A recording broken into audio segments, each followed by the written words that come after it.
Income tax, direct income tax, indirect income tax. क्या आपने कभी सोचा है कि जो भी टैक्स हम गवर्नमेंट को देते हैं, गवर्नमेंट उन टैक्स का करती क्या है? गवर्नमेंट का वर्किंग स्ट्रक्चर क्या है, बजट क्या होता है, प्रकलन क्या होता है, विनियोग क्या होता है, फाइनेंशियल बिल क्या होता है, वित्तीय विधेयक क्या होता है, धन विधेयक क्या होता है? देखिए, ये बहुत बड़ा रॉकेट साइंस नहीं है, बट हमारे देश के हर नागरिक को यह समझना चाहिए कि हमारी गवर्नमेंट वर्क कैसे करती है। हमारी गवर्नमेंट कौन कौन से सेक्टर्स पे पैसों को इन्वेस्ट करती है, कौन कौन सी योजनाओं पे पैसों को इन्वेस्ट करती है। तो देखिए, सबसे पहले होता क्या है कि जो भी टैक्स हम गवर्नमेंट को देते हैं, वह टैक्स हमारी गवर्नमेंट की जो संचित निधि है उसमें स्टोर हो जाता है, जिसके बाद यह सारी अमाउंट आरबीआई की सिक्योर अकाउंट में क्रेडिट हो जाती है, जिसे निकालने के लिए हमारी जो रूलिंग पार्टी है, जो भी पार्टी सत्ता में है, उसको एक धन विधेयक या फाइनेंशियल बिल पास कराना होता है, जिसे वित्तीय विधेयक कहते हैं, जो कि संसद में 2/3 मत यानी लगभग 65% मत से पारित होता है।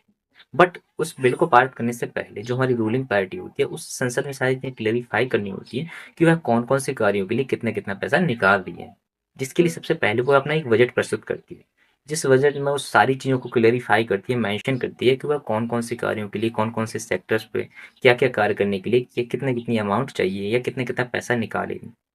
उसके बाद आती है प्रकलन समिति, जिसमें सारे डेटा को कलेक्ट किया जाता है कि कौन-कौन से सेक्टर में कितने-कितने पैसे को इन्वेस्ट होना है। जैसे लाइक एजुकेशन सेक्टर हो गया, ट्रांसपोर्टेशन सेक्टर हो गया, डिफेंस सेक्टर हो गया, ट्रेड सेक्टर हो गया, विदेशों के साथ व्यापार में, या फिर ऑफिसर्स की सैलरी देने में, या फिर योजनाओं को लागू करने में, जैसे नदियों पर बांध बनाना हो गया, तालाब बनाना हो गया, ब्रिज बनाना हो गया। इन सारी योजनाओं को क्लेरिफाई किया जाता है विद अमाउंट के कितने-कितने पैसे इनमें इन्वेस्ट होने वाले हैं।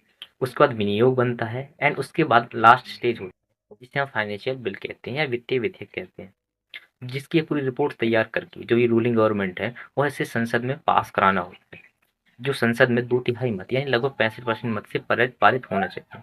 उसके बाद यह बिल राष्ट्रपति जी के पास सिग्नेचर के लिए जाता है एंड उसके बाद ही कोई भी रूलिंग गवर्नमेंट या जो भी सत्ता में पार्टी है वो 1 रुपए भी निकाल सकती है। तो ये तो प्रोसेस थी कि कोई भी रूलिंग गवर्नमेंट है वो कैसे पैसों को निकालती है।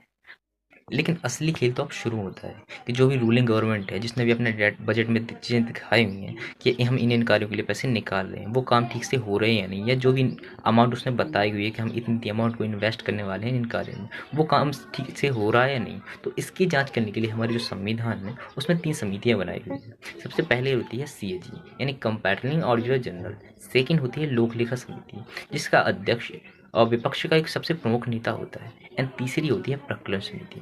तो देखिए, जो CAG होती है ना, कंपैरेटिव ऑडिटर जनरल, उसका एकमात्र कार्य यही होता है कि जो भी बजट में चीज़ें बताई हुई हैं, जो भी कार्य बताए हैं वो ठीक से हो रहे हैं या नहीं, वो जो भी अमाउंट उसमें इन्वेस्ट हो रही है या नहीं, उसकी एक रिपोर्ट बनाकर लोक लेखा समिति को फॉरवर्ड करना होता है। तो जो लोक लेखा समिति होती है ना, उसका अध्यक्ष एक जो विपक्ष का सबसे प्रमुख नेता होता है।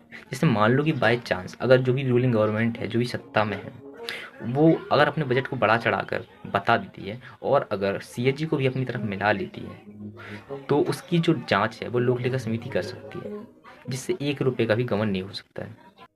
अब तो आप बहुत ही अच्छी तरीके से समझ ही गए होंगे कि हमारे जो संविधान निर्माता है, उन्होंने हमारे हमारे देश के पैसे को सुरक्षित रखने के लिए कितनी अच्छी व्यवस्था बनाई हुई है। हमारे देश की संविधान निर्माता डॉक्टर भीमराव अम्बेडकर जी ने कहा था कि अगर संविधान में कोई सबसे महत्वपूर्ण पद है, तो वह लोक लेखा समिति और CAG है। पर बहुत सारे लोग हैं जो डॉक्टर भीमराव अम्बेडकर जी को एक सिर्फ दलित समाज का नेता कहते हैं, क्योंकि उन्होंने संविधान को अच्छे से पढ़ा ही नहीं। बट अगर कोई पढ़ा लिखा व्यक्ति या कोई राजनेता ये कहता है कि डॉक्टर भीमराव अम्बेडकर जी सिर्फ एक दलित समाज के नेता हैं, तो इसका अर्थ है कि वो आपको सामाजिक मुद्दों में फंसाकर आपको अपना वोट बैंक बनाना चाहता है, आपसे अपना मतलब निकालना चाहता है। आई होप यह इन्फॉर्मेशन वीडियो आपको बहुत ही अच्छी लगी होगी और आपने इस वीडियो से बहुत कुछ सीखा होगा। सो कनेक्ट विद अस, मिलते हैं नए वीडियो के साथ। नमस्कार।